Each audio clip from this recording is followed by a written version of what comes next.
নীর ও নিহারিকা। আমি অন্তর্মুখী বাসনায় অল্প বিস্তর অনাধিকারের সন্ধানী, তাই ঘরকে মাঝে মাঝে কাছে পেতে হয়। কে যেন বলে আপনাকে আসতে বলা হয়নি, কদাচিৎ থমকে আবার চিৎকার শুনি আসতে বলা হয়নি। আমি বিশ্বাস করি বিজ্ঞানে, তাই বাহির আমার চরণভূমি হবে।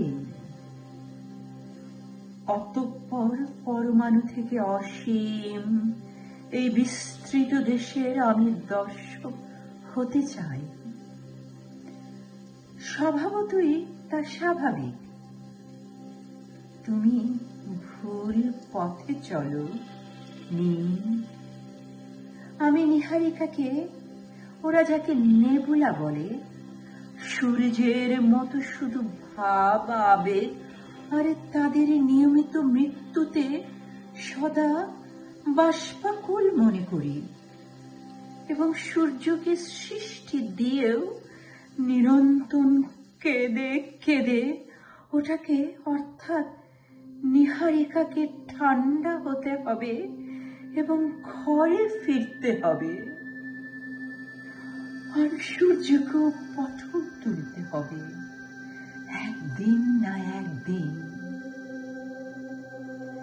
ছায়াপথের আশেপাশে অনেক নিহারিকা তখন পরবর্তী বিস্ফোরণের আগে পথ খুঁজে খুঁজে অন্তর্মুখী হতে যাবে, ঘরে ফেরা ইচ্ছা পেশ করবে।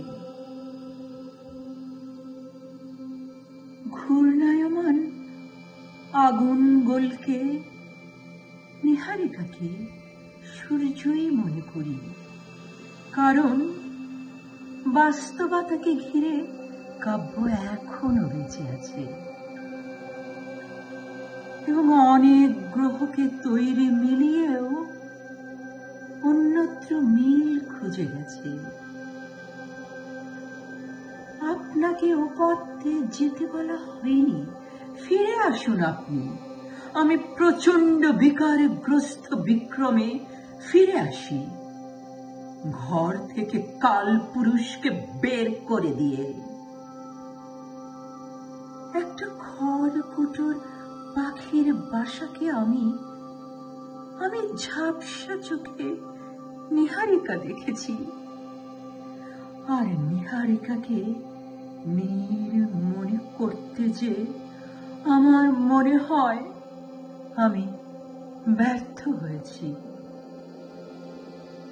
কবি সবুর খান স্বপনের লেখা নীর ও নিহারিকা কবিতাটি তিনি লিখেছিলেন ফরিদপুর শহরে ডিসেম্বর মাসের 26 তারিখ 1971 সালে। নীর ও নিহারিকা সবুর খান স্বপনের কবিতার বই।